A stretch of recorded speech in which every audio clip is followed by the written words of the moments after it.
Hey, Teddy K here for the Best Buy blog, and in this video review we take a look at the Samsung Galaxy A52 5G, Samsung's latest mid-range smartphone that has the looks, features, and performance to try and stand out in the crowd. This may be a great time to look at buying a mid-range phone, and I'm not saying that specifically only because of the Samsung Galaxy A52 5G, but just generally because this is the device that is trying to compete with a lot of others that are in the same category. What is happening really is that mid-range phones are starting to get more and more of the features and performance and even the looks to some degree that some of the flagship phones have been getting. And that is, I think in a lot of ways encompasses or even describes what this phone is. See, last year with the Galaxy A51, Samsung, went a little bit more the budget route. It wasn't that it was a bad phone, it was very clear that it was something more affordable, and there was a big gap between it and the flagship devices. I can't say exactly the same in this case. This is not going to have everything that a flagship phone offers, but I think it has a compelling mix of features and performance that make the price difference really matter. So I mentioned a little bit about how it looks, and I think that kind of speaks for itself. When I look at the back of the phone, last year Samsung used something called Glastic. We've actually probably used that in the last couple of years, which is it's plastic that's made to look like glass and almost feel like it. This is also, this is a plastic back as well, but it feels a little bit closer to me to what Samsung has been using for its flagship Galaxy S and Note phones for the last couple of years. It's that matte finish that just feels smooth to the touch.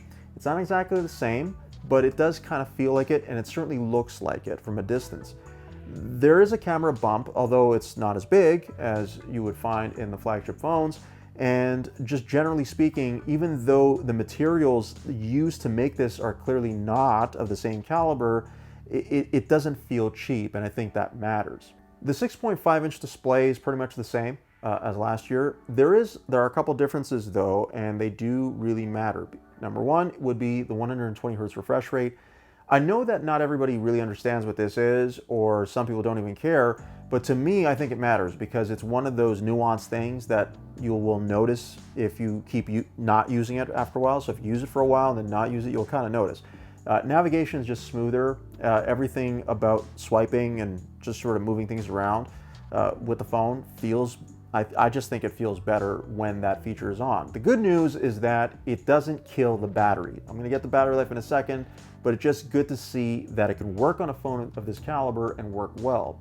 The second thing is the screen brightness or lack thereof. I was really surprised to find that this is one of the dimmest screens I've seen, more for outdoor use. Indoors, you're probably not going to have much of a problem, but outdoors, especially in bright sunlight, it really, really struggled to be visible. If the sun was just hitting it, and I was using dark mode. So that's one caveat that I think really is worth noting, because if you use your phone a lot outside and you happen to be in, it doesn't have to be sunlight, but if you are in the sun quite a bit, you may not like the way the screen displays or the screen looks, especially if you've got a friend with you and you're looking at their phone and you find that, oh wow, like why is that one so much brighter than this? Well, it's just, unfortunately, there just isn't, the panel in this is not as bright. From a performance standpoint, I didn't really run into any issues with this phone either. I recognized going in what I was dealing with, so I knew that naturally I couldn't compare this necessarily to a phone that is considerably more powerful or more expensive than it, but that doesn't matter. The fact is that if the experience feels smooth and seamless, it doesn't really matter what the cost of the phone is. And I think that's a good way also of looking at this phone as well, because if you have modest needs, your expectations are not considerable, and you recognize that you're using a phone that is not at a flagship level, I think you're going to come away pretty impressed with this, because I did. And having reviewed as many phones as I have, I found it actually quite stable, and it helps that the software has gotten better. So obviously Samsung's One UI continues to improve, and that also shows in a phone like this, which is always nice. It gets updated regularly, which is always good too. And because you have some extra things like the refresh rate, headphone jack even, in case you want that, USB-C obviously to charge, No wireless charging, unfortunately, but you do get some water resistance. The A51 didn't really have that. This one does. Don't take it swimming, but you probably could be fine, using it in the tub or something like that. I would just be wary of exposing it to too much water. The water resistance does have its limits, so don't be afraid being around water, but don't necessarily keep dunking it in. Then there's the camera. Now, I didn't know exactly what to expect here because most of the camera array in the rear is the same as what the Galaxy A51 had, except for the main image sensor and lens. That is different. It's a 64 megapixel here, and I gotta say, not bad. I mean, optical image stabilization is always nice when you have that in a lens. The A51 did not. So the main one here does. And on top of that, you get a lot of the same software that Samsung has offered in its flagship phones. So a lot of the same modes are there, including Pro Mode, Pro Video, and including a new one called Fun. So if you're into Snapchat filters, you'll be all over that because it basically embeds a lot of them in there. So if you're, you could just have fun with that. But a lot of the other modes that Samsung has gone with for quite some time now, or introduced in flagship models, have all trickled down, almost all trickled down to this device. So that means you can shoot with a lot of different modes and also with different lenses because you have the ultra wide and the telephoto, plus the depth sensor. Those extra 3 lenses will get you limited results based on what was there before. The ultra wide's a little bit better. I feel like the color, just the color is a little better with the ultra wide.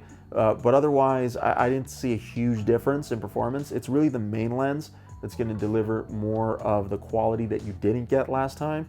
And for me, for a mid-range phone, it shoots pretty well so long as the conditions are good. So night shots, low light shots are still going to struggle. You're going to get some noise shooting those. But if you shoot in daylight or good, sort of like good indoor light, just ideal conditions that are not that challenging for the camera, the photos are actually quite good and more than acceptable really for a phone at this level. I would say the same for video too. I didn't really shoot much video with this because really I don't know that there was a huge difference from last year. There is, depending again on the conditions you're shooting in.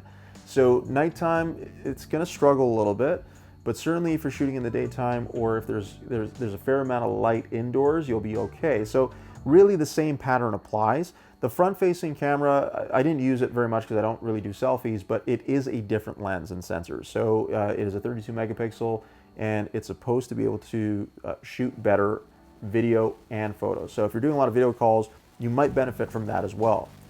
All this now plays into the battery life. So with a 4,500 milliamp battery in here, which is an increase in size from the previous model, the phone just kept going and going. It really held up so well from a battery perspective.